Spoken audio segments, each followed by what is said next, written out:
everyone, and welcome to the daily newspaper analysis, which is brought to you by Losico. So, we will see the important articles for today, that is 18th November 2021. So, today we have three articles for our discussion. The first two are from the Indian Express.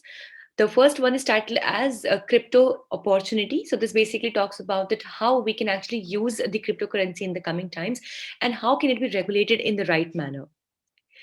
The second article is again from the Indian Express, which is titled as Formal Sector and Fine Print. So this article talks about how can we actually make the informal sector come towards the formal sector and how can we reduce the gap between the facilities and benefits that are available. And the last article for the day is from the Hindu newspaper, which is titled as Wide Fault Lines Within the Global Climate Risk Index. So this talks about the recently released Global Climate Risk Index and as to why the data that has been presented by this index cannot be really relied upon, or basically why are there some fault lines or gaps in the data.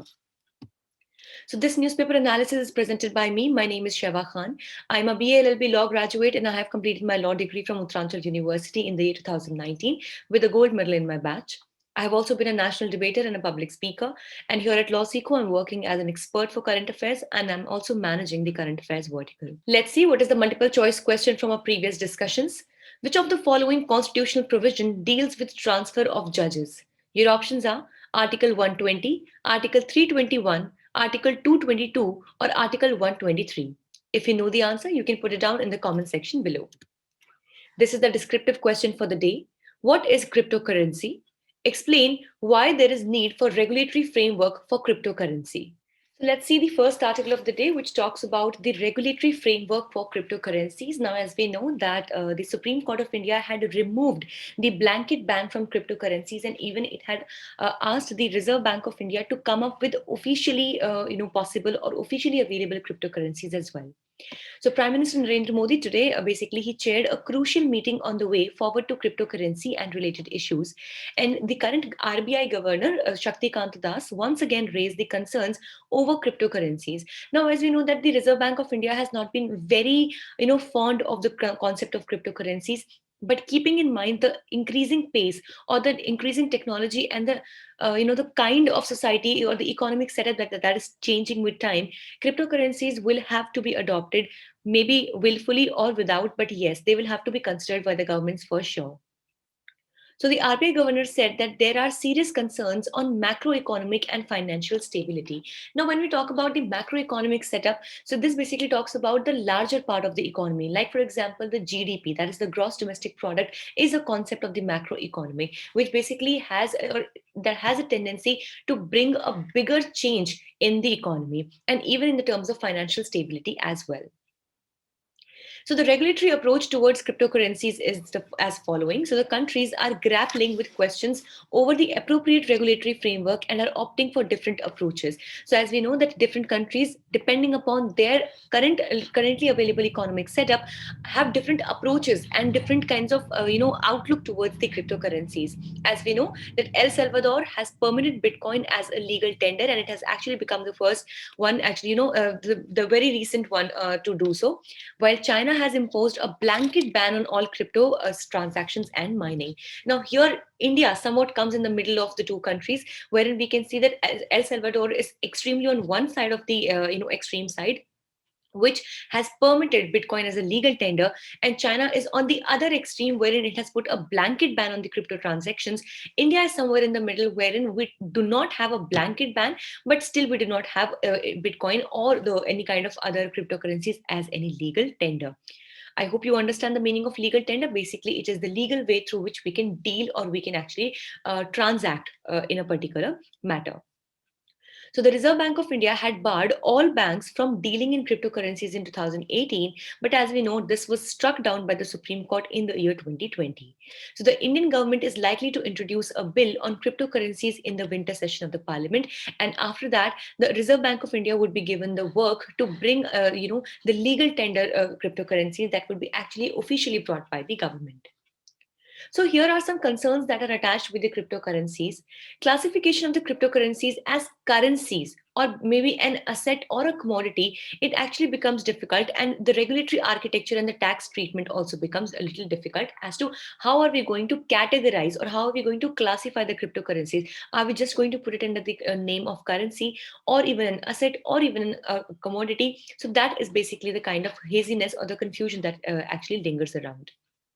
Secondly, there is no underlying asset, no benchmark to assess their values against. Now, as we know that the concept of rupee had come, years ago, and that is why we definitely had a benchmark to ascertain the value of the Indian rupee when it was actually brought by the government. But here, in the case of cryptocurrency, it does not really have an underlying asset, so that we can actually compare the cryptocurrency with, and we can ascertain the value of cryptocurrency.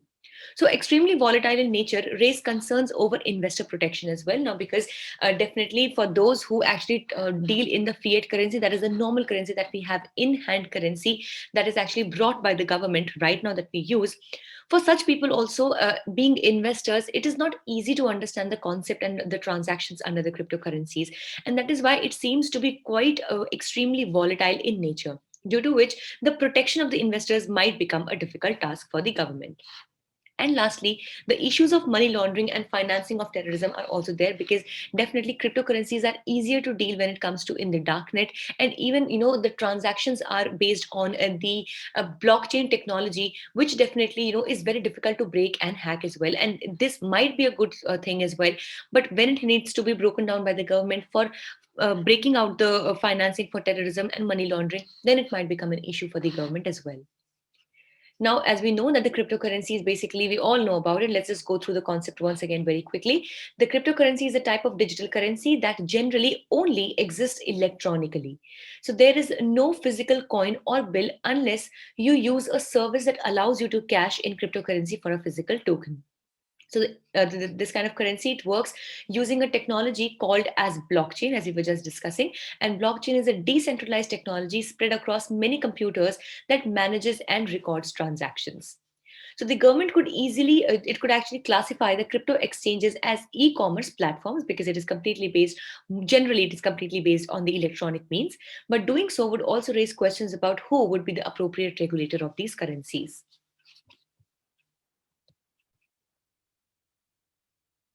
So let's discuss the second article for the day, which talks about formalization of the informal sector. Now, as we know that according to the periodic labor force survey as well, and according to other data that is available in the economic setup and the employment system of the country, approximately 90% of the people working in India fall under the informal sector. Now, by informal sector, we mean that it is difficult for the government to ascertain and understand the various kinds of nitty-gritties and also to evaluate various kinds of benefits that are provided to them. Informal sector are those which are difficult to tap, and the government might not be able to reach out its policies in the best manner as it is able to do for the formal sector. So, a recent study by the SBI has reported that the Indian economy witnessed accelerated formalization under the distressed conditions of the pandemic and the lockdown. Now, this is something that has come out like the lining, the silver lining in the black cloud, that even after a stressed phase of economy, we still have witnessed increased formalization under the distressed conditions of the pandemic and lockdown. So the report has also suggested that the contribution of informal sector reduced to 20% of the GDP in 2021 to around 50% over 2 year period. So basically, it has actually, this is something that we need to consider here, and that is why the date on informal sector enterprises has to be considered. It says that the RBI, the SBI report has suggested to 20% of GDP in 2021 to 2021 from around 50% of over a period of 2 years.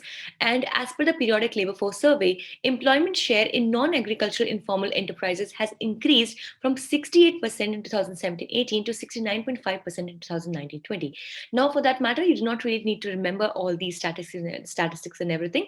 You just need to understand the trend that basically, even in the times of distressed conditions of the pandemic, India has actually witnessed an accelerated formalization of these sectors. So the informal sector is producing as small as a share of GDP as suggested by the SBI report, but employing as significant a share as suggested by the periodic labor force survey data. It means that much of India's workforce is engaged in low productivity and low paying work, and that is why it is important for us to consider that we bring more and more people towards the formal sector of employment. So, if we talk about the informal sector enterprises as per the International Labour Organization, so these are the private, unincorporated enterprises owned by individuals or even households that are not constituted as separate legal entities independently of their owners. And that is why they're in very close nitty-gritty with the owners of these enterprises. Also, no separate financial account of the enterprises production activities from its owner's other activities. So basically, all the profit and everything goes in just the single account that the owner might have, and there is no some specific or some separate financial account for maintaining the production of the enterprise. And also, it is not registered under specific national legislation like we have the factories or the commercial acts, but rather it exists independently. Then also, if we talk about the formal sector, these are having the access to at least one social security benefit, such as provident fund or healthcare benefits, which are definitely not available to the informal sector enterprises.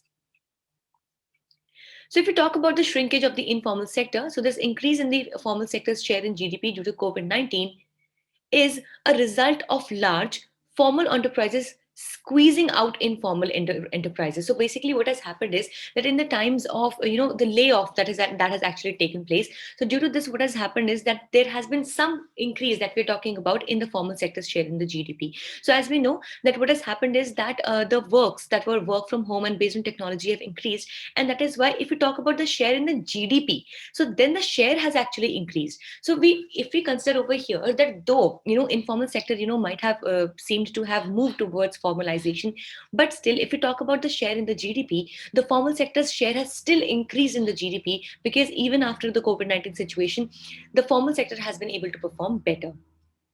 So many own account enterprises and MSMEs cannot afford to survive in the formal sector due to their low productivity, and therefore the formal enterprises evade regulations and taxations, and that is why they use it as it's their safe haven. So, if we talk about the way ahead, so increasing their productivity to enable an organic path to formality should be there, so that we can increase the output that we are gaining from the informal sector.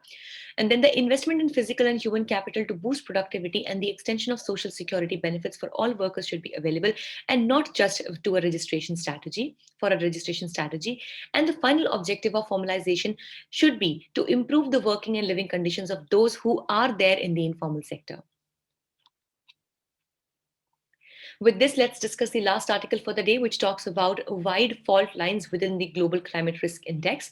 So, the Barbados Prime Minister recently stated at the Conference of Parties 26, which India also attended in, it was actually conducted recently, that not providing critical adaptation finance and measuring climate change loss was immoral. Let's see that what is actually the thing about it. So, what are the issues with the Global Climate Risk Index? So German watch. Now, this is a point of information here which needs to be noted down very carefully, that which institute or which authority or which international body actually comes up with the Global Climate Risk Index. So the correct answer would be the German watch. So German watch published a ranking in the Global Climate Risk Index in January 2021. So basically this index is there to calculate as to which country globally is at what kind of or what level of risk due to the climate action or the climate change that has taken place. So the data ranks 180 countries based on the impact of climate on the socio-economic scenario of that particular country. The use of historical data cannot provide proper linear forecasts of climate risk, and that is why we need to have the revised and the newly available data for the same index.